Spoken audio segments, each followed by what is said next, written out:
我宣布，秦贝贝同学，由于你违反了高翻院守则，你被开除了。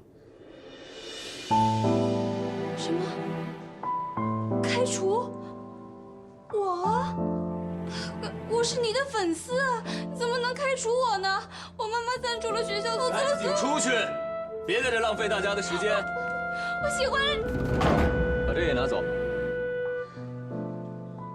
你们给我听着，在高翻院别给我来这虚的，在翻译现场没有虚的，只有真才实学。所有人都可以开除我，但是你不可以。我喜欢了你那么多年。自己犯的错误自己负责任，在翻译中也是一样的，不要指望你的搭档为你的失误买单。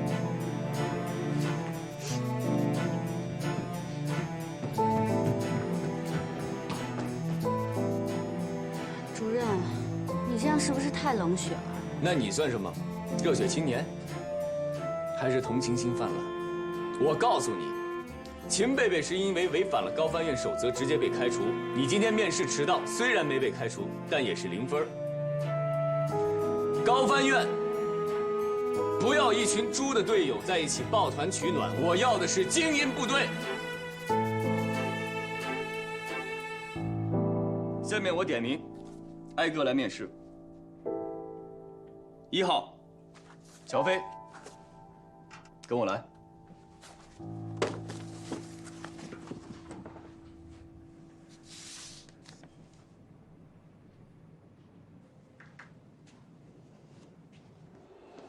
哎，你懂法语啊？你这么厉害。我叫乔飞，你叫什么呀？你也是交换留学生啊？你在刚才的用词里把分子生物学翻译成了生物学，把人类学翻译成了社会学，你知道这是很大的错误吗？我现在才大2，有些词大3才能学到呢。不要以为学法语是很好混的一门专业，大1进校玩1年，大2出国交流混1年，大3、大4谈个恋爱就可以拿文凭。你们这样学法语是胡闹。你凭什么说我胡闹？我告诉你，我是因为学习成绩优秀，我拿了奖学金，我才来瑞士做交流生的。我的梦想是成为一名翻译官。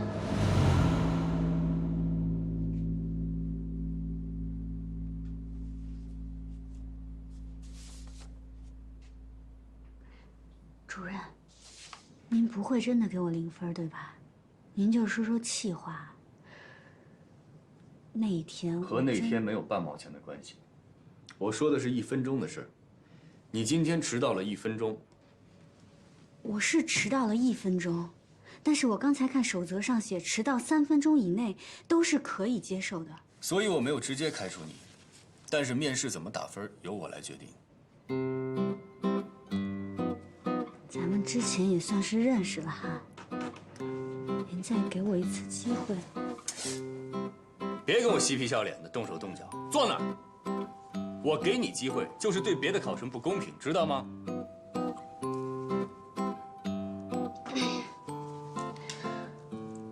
我今天之所以迟到了，是因为遇到了一些特殊状况，我已经尽最快的努力赶过来了。迟到就是迟到，无能的人才找理由。你将来出任务，你是希望主席等你，还是总理等你啊？那天真的是意外。别再跟我纠缠了，也别再浪费你的面试时间了。现在我照例问你几个问题。乔飞，你为什么想成为一名翻译官？因为我是……你不要告诉我你是在外语学院学法语的，高翻院不接受流水线产品。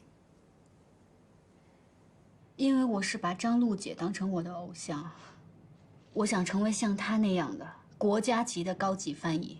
不切实际，自以为是。你的成绩倒一直还可以，是挺好的，我一直是第1名，我是学霸。在学院里第1名，不代表在高翻院是第1名。我们招揽的是人才中的人才，拔尖一点都不稀奇，出类拔萃才是我们需要的。你既然一直是第1名，那为什么大2在瑞士做交换生的时候被扣光了奖学金，提前回国了呢？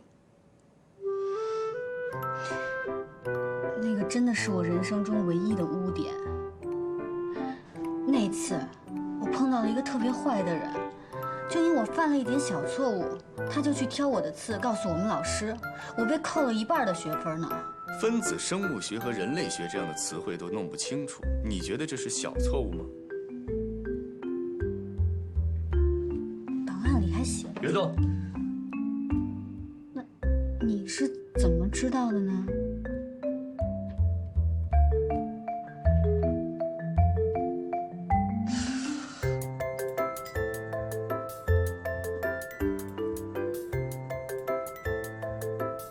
当时在苏黎世给我挑刺儿的那个坏人，就是你吧？是不是你啊？我说你怎么一直戴着有色眼镜看我呢？你挖了坑在这儿等我呢。我视力很好，从来不戴眼镜儿，而且我看人也非常的准。当时我就告诉过你，你不适合做翻译。真的是你啊！你说不适合就不适合，你凭什么这么早给我下判断呢？你要再这么跟我纠缠，你就是影响面试。按照守则，我现在就可以开除你。高翻院是你们家开的，你说开除就开除。我在这坐着好好的，我怎么影响面试流程了？好了，你的面试时间到了，请你出去。面试一共2个半小时，150分钟，15位考生，每个人10分钟。你进来刚好已经10分钟了。您忘了您刚才开除了那个粉丝吗？现在是14个人，每个人有将近11分钟的时间，所以我还有时间在这儿跟您把面试做完。加减乘除算得不错呀。数学是数学老师教你的。行，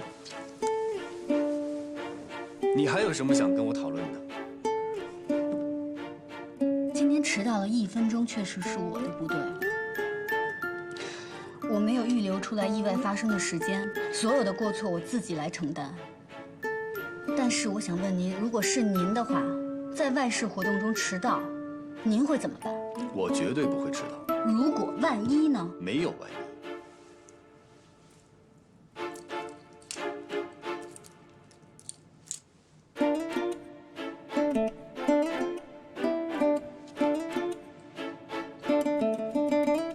你把表调快了半个小时。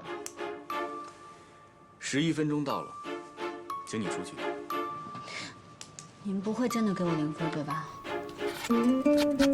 出去！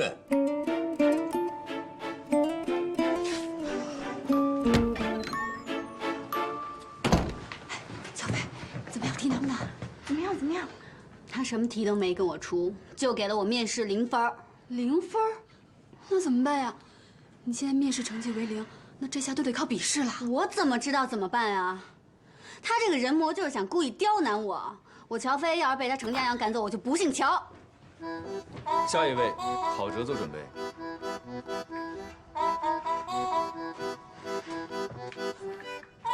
给你0分，心里窝火是吗？跑到高翻院来骂街。你这是在说我笨蛋啊？那你也是在骂街啊？我在说风筝，我在说我想放风筝。你想放风筝？现在？那你也是在影响面试流程，牵强。行啊，嘴上一套又一套。那我再给你一次面试机会。我就不姓乔，用法语怎么翻？保留杀气腾腾的感觉，还有贴切法语的表达习惯。Je te paie d'un bois en or。还算贴切。等一下，我回答上来了，是不是不用得0分？当然，我给你10分。才10分？行了，乔飞，都说程家阳说1不2，他能改变主意给你10分就不错了。是啊，就怕是什么？就怕是程家阳当着这么多人的面，他下不来台才给你的10分。其实啊，他已经10分讨厌你了，那你就会10分倒霉。我现在10分生气。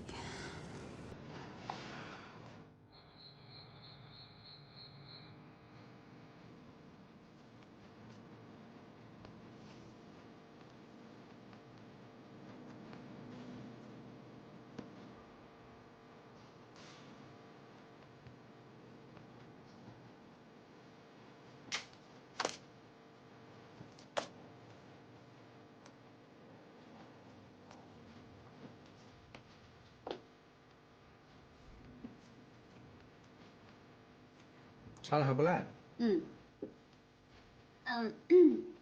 那天，是我太冲动了，给您添麻烦了啊。我就说啊，你呀，就是太倔，太拧。你去高翻院我管不了，但是你别影响我这儿的工作。我1周4个晚上，你要是来不及，你就给我走人，更别想跟我提前预支工资。我知道，我肯定会来的。您千万别把我炒了，我就指着这点生活费呢。知道就好。我知道你们家的情况特殊，你打个工不容易，但是你要知道这个勤工俭学4个字儿，哪个最重要？啊？学。是勤劳，懂吗？赶紧干活去。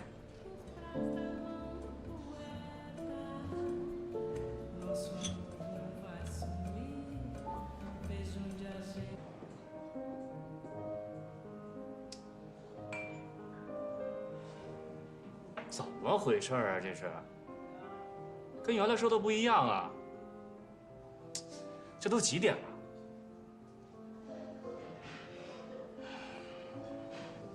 千金小姐架子大是吧？听说还是个学法语的，是不是很优雅那种？他是不是瞧不上我这种普通人啊？怎么了，就周南？一表人才怎么就普通了？他著名企业家周南谁不知道？还有著名实业家旭东，那只不过我的实业还在天空中飘着待定。哎，不一样啊！你那钱是家里面的，我的钱可是自己个儿辛辛苦苦挣来的。哎呀，都几点了？你说？哟，来了，小华。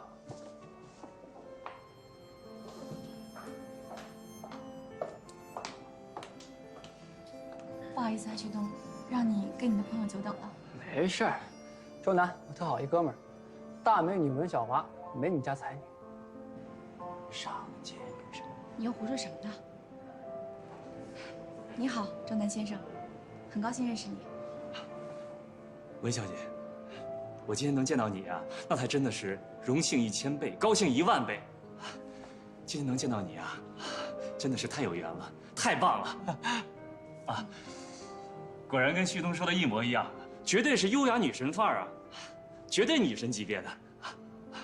你还愣着干什么呀？坐呀！请坐。谢谢。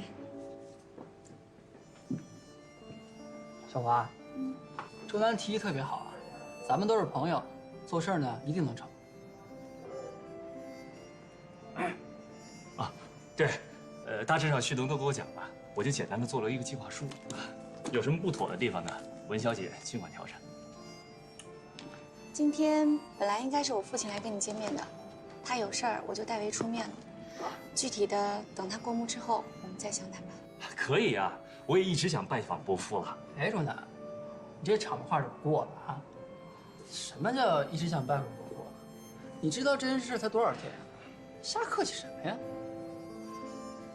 生意上的事儿，咱们仔细聊聊透了。反正呢，我入股20%，如果你们想让我多入点，没关系，跟我爸说去。反正钱的问题，你们尽管放心。好，有王总这句话，信心满满的。来，敬王总。哎呦，都是朋友嘛，做事一定。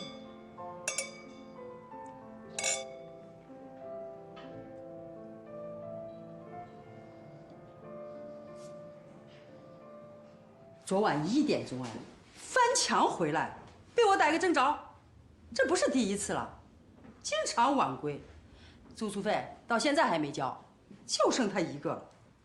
你快毕业了吧？我很理解你们毕业生找工作、实习都很忙，但学校有学校的规定。对不起，我真是最近毕业的事情太多了，给您添了不少麻烦，对不起，对不起。你不能连着3年都要毕业吧？从你搬进来那天算，我逮你多少次了？住宿费也是，每学年都恨不得拖到第2年才交。交，我一定尽快补上。你是不是有什么困难？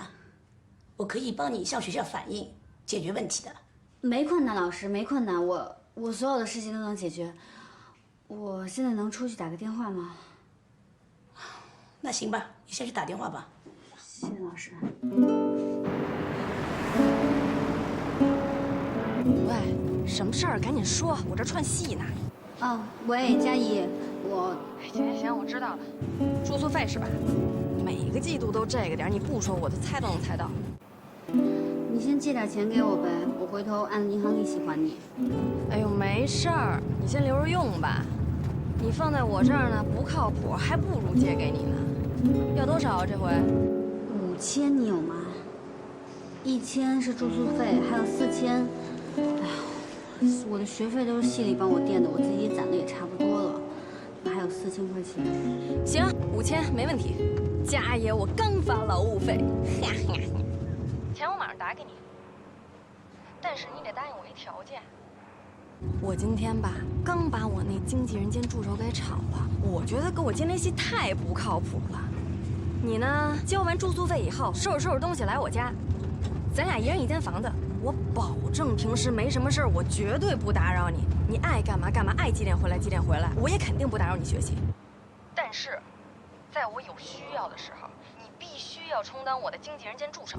我知道你最近忙，能不能帮帮你姐们儿，行不行啊？我保证，没什么事儿，我肯定不烦你。嗯，好，我知道了。那行，就这么说定了。我这儿来一电话，先不跟你说了，周末下戏我找你去，啊。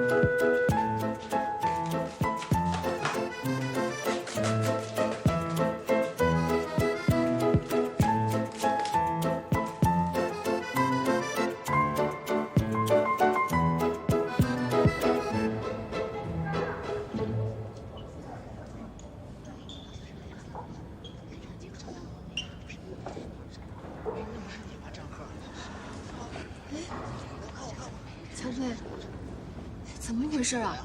合格线110，你总分超了呀，怎么没被录取？你是不是得罪什么人了？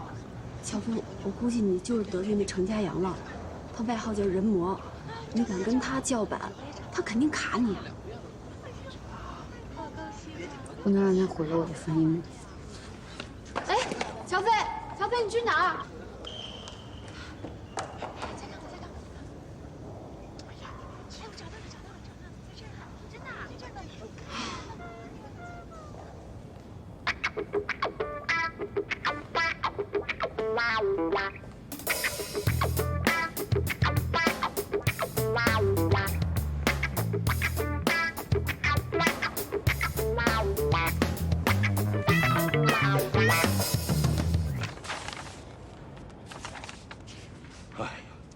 笔试第1，可惜了，可惜了。佳阳，你是不是太严厉了？程主任也没想到今年院里的评分标准变了呀。迟到就是迟到了，给他见习实习资格吧。我就知道，他还是爱才的。这样的好成绩，在我们高翻院，我记得只有1个人拿到过。我当年没那么高，那肯定是佳阳了。你佳阳是直升的，没进过实习考。那会是谁啊？哦，我知道了，小华。谁在说我啊？哟，小华回来了，什么时候回来的？你们说一声。佳阳没跟你们说吗？是他去机场接的我。我这个弟弟呀，真是的。你又没回来上班，我没必要什么都跟大家说吧。田主任，高翻院还欢迎我吗？当然欢迎，回来带项目组吧。我还是先做讲座吧，我刚回来，项目组压力太大了。也好，这个学期你就开讲座，1个礼拜安排2次，如何？好。没诚意。我们要找开讲座的老师，去外语学院找不就行了？哎，佳阳，小华的讲座跟别的老师不一样，他在法国待过，又在瑞士那么久，还懂商务这一块，一定大受欢迎的。那不一定呀，杠上了。他呀，就是这么孩子气。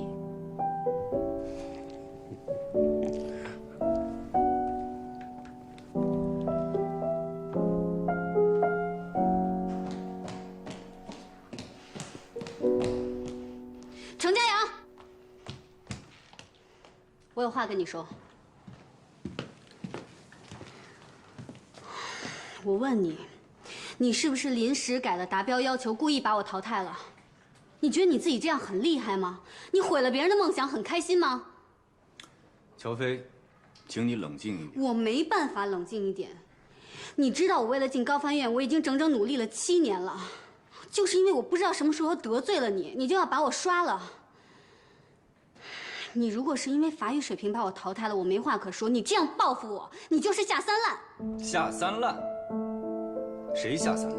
我说的就是你。我笔试分数125分，就算你面试只给了我10分，但是我135分也超过及格线110分了。你为什么要淘汰我？本来我没有必要告诉你，但是既然你问我了，那我就告诉你，今年达标不只要求总分，还要求面试、笔试双达标。你的面试不及格，所以不予录取，明白了？以前总分超过及格线就可以了，为什么今年要双达标？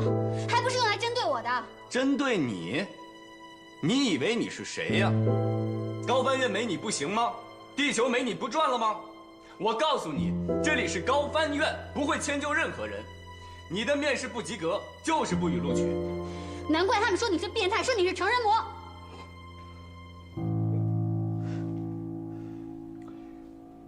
我叫程家阳，我有我自己的名字。你虽然不予录取，但我会给你一个见习实习的机会。什么见习实习生？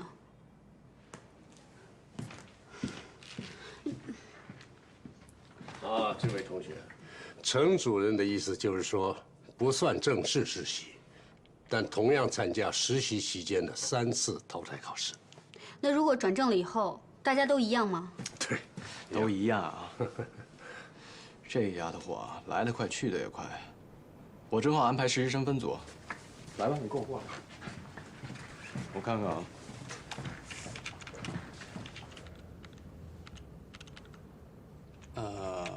怎么了，老师？你的同学们都已经选好分组了，然后梅梅老师那儿也满了，所以我不带他。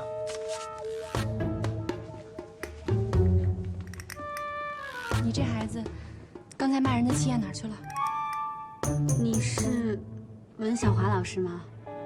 对，我知道你，你被评为中法语言交流青年学者，对吧？你是我的偶像呢。又来一个偶像啊！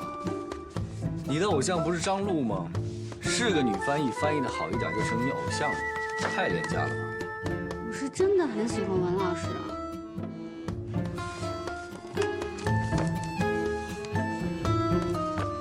主任，是我太冲动了。我之前以为自己进不了高翻院呢，请你大人不计小人过。套近乎、拍马屁在高翻院都不顶用。对，带有摄影镜就管用。我说我自己呢。行了，佳阳，你跟实习生针锋相对啊。我挺喜欢乔飞的性格，你看在我面子上就带他吧。今年不是不让我带人吗？我的通过率很低呀。你不是让他当见习实习生吗？不算人数。你要是不带我，你就是小心眼儿、记仇。拿话堵我？你以为我会怕你吗？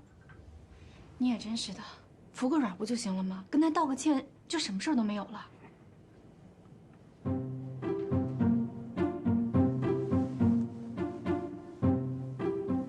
安塞佛朗。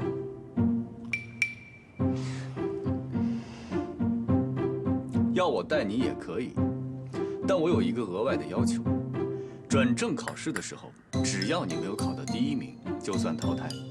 接不接受随便你。我接受，我一定会努力考到第1名的。1，我对你的努力没有丝毫的兴趣。你淘汰只是早和晚的问题。2，高翻院法番组的学生一律不许迟到。3，高翻院的规则都给我记下来。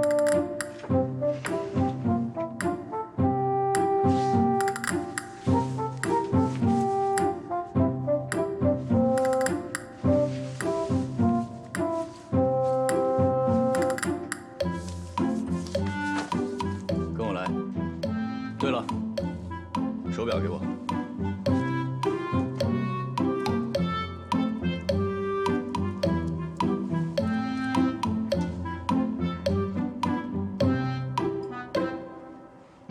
调快了半小时。我说过不会再迟到了。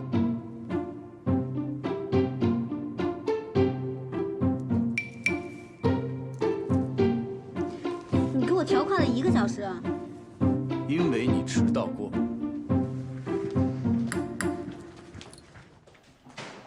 准备一条睡袋。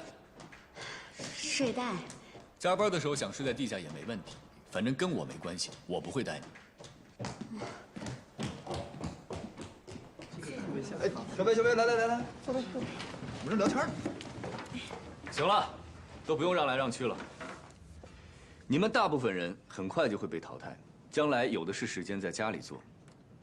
这里现在是你们的办公室，只要在工作，精力就必须高度集中。其实通过实习期的3次考核非常简单，只有一个要求：不许出错。你准备睡袋了吗？睡袋，没通知啊。人模要给我发睡袋了，我估计下次要给我发骨灰盒了。谁还在小声说话？谁说话谁就给我出去。现在你们已经是实习期了，一切靠自觉。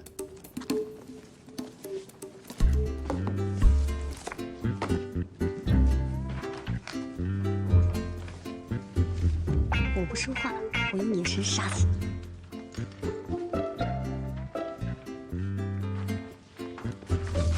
魔鬼式训练开始了。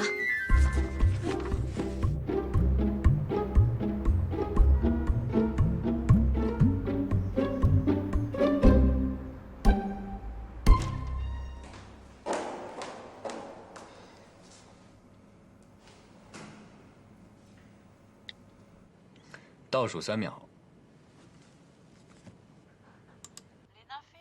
Les nymphéas sont une série d'environ 250 peintures à l'une, élaborées par Claude Monet, impressionniste français pendant les 31 dernières années de sa vie. Ces peintures représentent le jardin de fleurs et plus particulièrement le bassin de nénuphars. 这种内容还行吗？对啊，你这种训法，万一把他弄得没有自信了怎么办？这种跟读，就算不懂法语的人都能蒙得1、2句，有什么会自信的？ Également dans d'autres œuvres comme le tableau de la Sierra Saint-Lazare。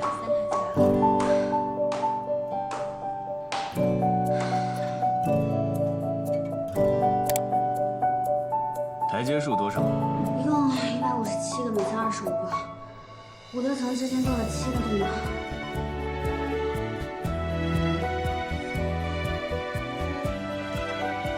去帮我买5杯咖啡回来。你们喝什么？那幸亏我不是你的实习生。不喝算了。我要1杯热巧克力，半糖少奶。拿铁多1包糖，谢谢。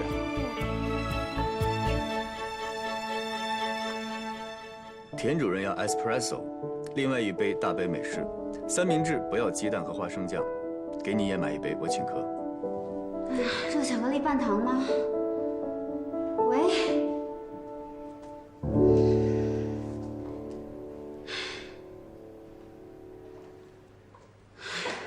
老大，我祝你长命百岁，永不退休。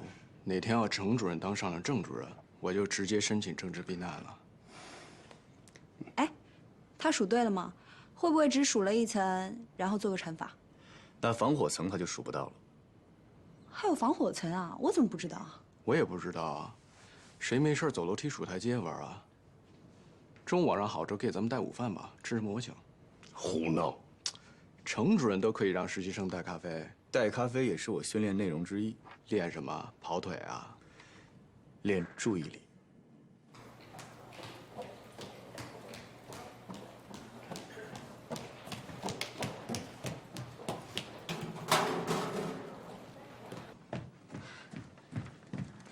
主任，热巧克力半糖少奶，拿铁多1份糖，然后还有浓缩美式、三明治，不要花生酱和鸡蛋，对吧？谢谢。刚才你在楼梯间听到的音频内容是什么？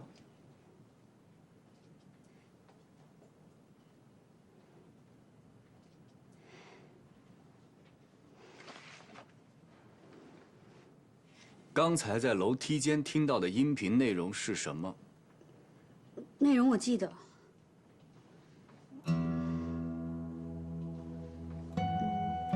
中途替我去买了杯咖啡就全忘了？那我们训练的目的是什么？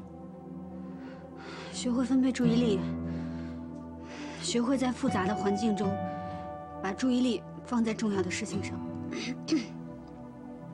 继续。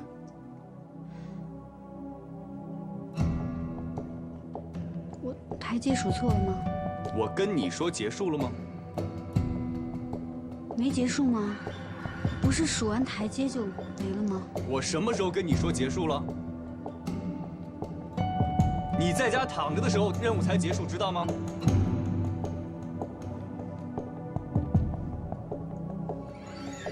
是你说请大家喝咖啡的。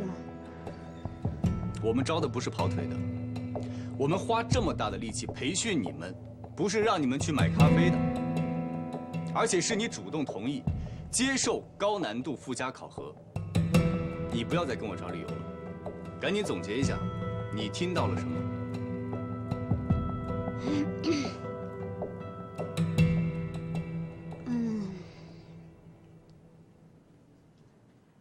是莫奈作品的，一个睡莲系列。什么？然后呢？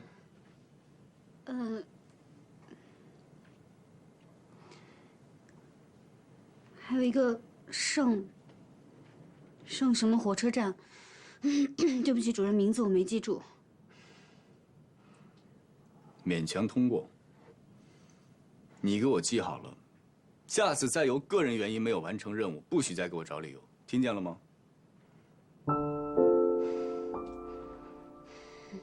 赶紧记下来，迅速给我翻成法语。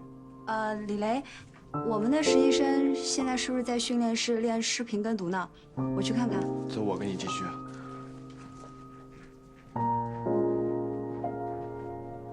主任，我现在去。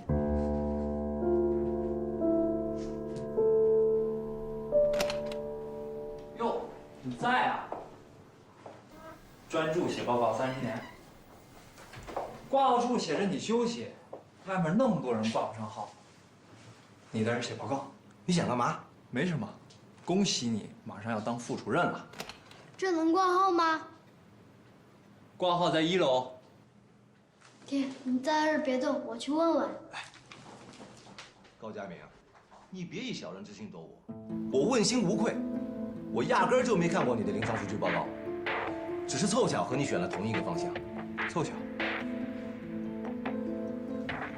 要说我们还真是挺有缘的。老赵，你在周浦医院工作得有20年，一直致力于开颅手术的大面积出血控制，这怎么就帮我陪赞助企业老总开了个会，就突然对海绵状血管瘤这么感兴趣？不要以为这个课题很容易攻克，要是容易，我都研究5、6年了，还能轮到你？这个病是神经外科的不治之症。是文道来找你，你以为是我巴不得想做这个项目？实话告诉你说吧，高建明，他们选择我不选择你，那是因为你影响力太小。他们商人说的做公益，扔钱也得听个响啊，只有我来牵头才行。是文道给的你钱。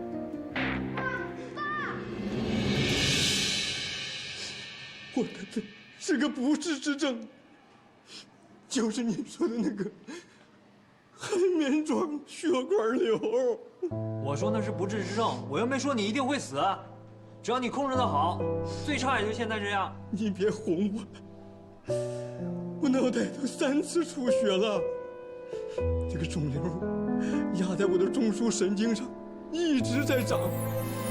再出血，我的命就挂了。它就像个定时炸弹，随时会爆。行了，行了，行了，您的话呀，我也听明白了。您得的这个病确实是不可逆，但是要是治疗的好，通过手术是可以把肿瘤切除的。大夫，您说的这是真的？真的可以把我脑袋的这个定时炸弹去掉？你放心啊，我对你负责。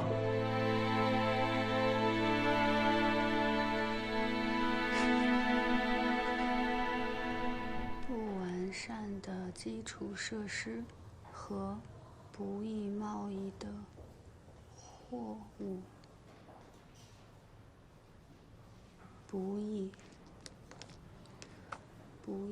不易被贸易。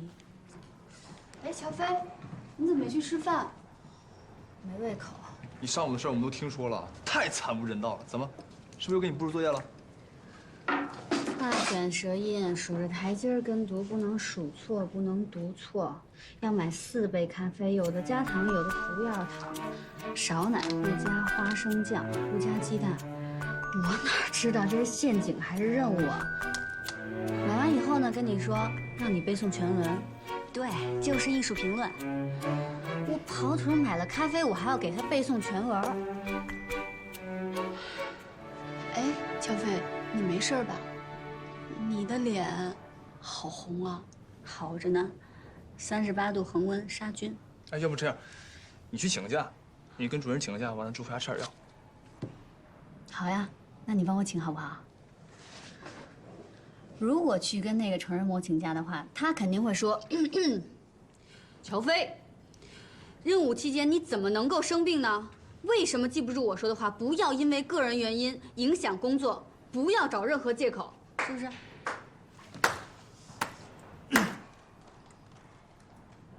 学得很像嘛，以后你来当主任得了。郝哲，到，李雷让你去资料室找他。哎，好嘞，谢任主任同志。他落东西了。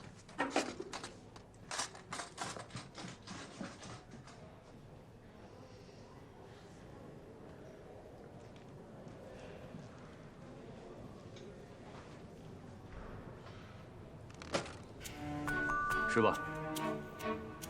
吃不下。抓紧一切时间休息，保存体力，这也是命令。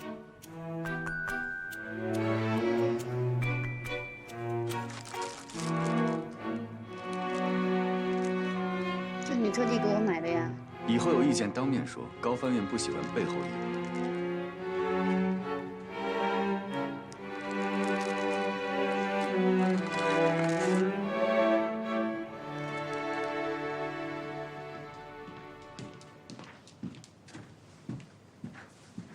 这么快吃完了？不吃了，减肥。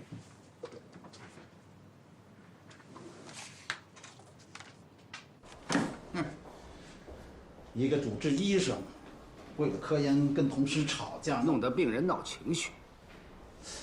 我说你是怎么了？主任，你消消气啊！这个项目啊，对我来说意义很特殊。高佳明，在患者面前你是个医生，说话得掂量掂量。那个患者的血管瘤在脑部什么位置，你搞清楚了？这个人他脑子里面长了个瘤子，就相当于一颗定时炸弹安在他的脑袋里。我给了他希望，给了他勇气，让他能够活在这个世界上。给你放2天假，回家去好好想想这个事儿。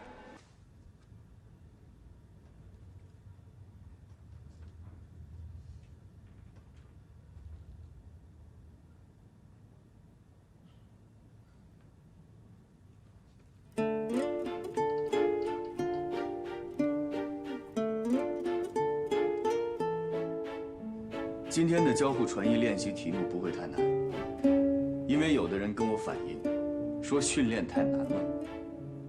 太难了。如果这种训练你还觉得难的话，那只能说明你的专业水平有问题，你需要加强你的专业训练。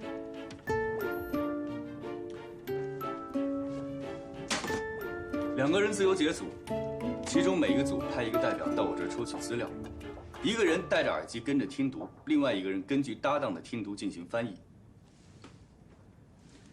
2分钟换一次角色，先是2组。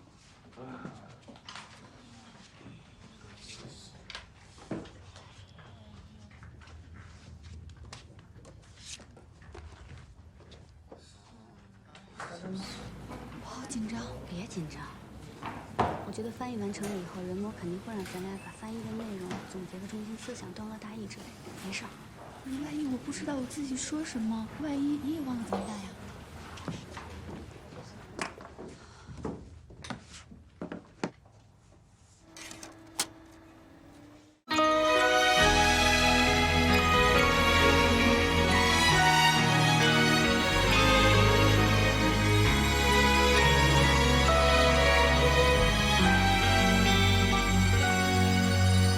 爱像奔跑的蜗牛，晃悠悠，背囊里预备的温柔，精心保留，在拥挤人群里等候，频频回首，直到你出现才罢休。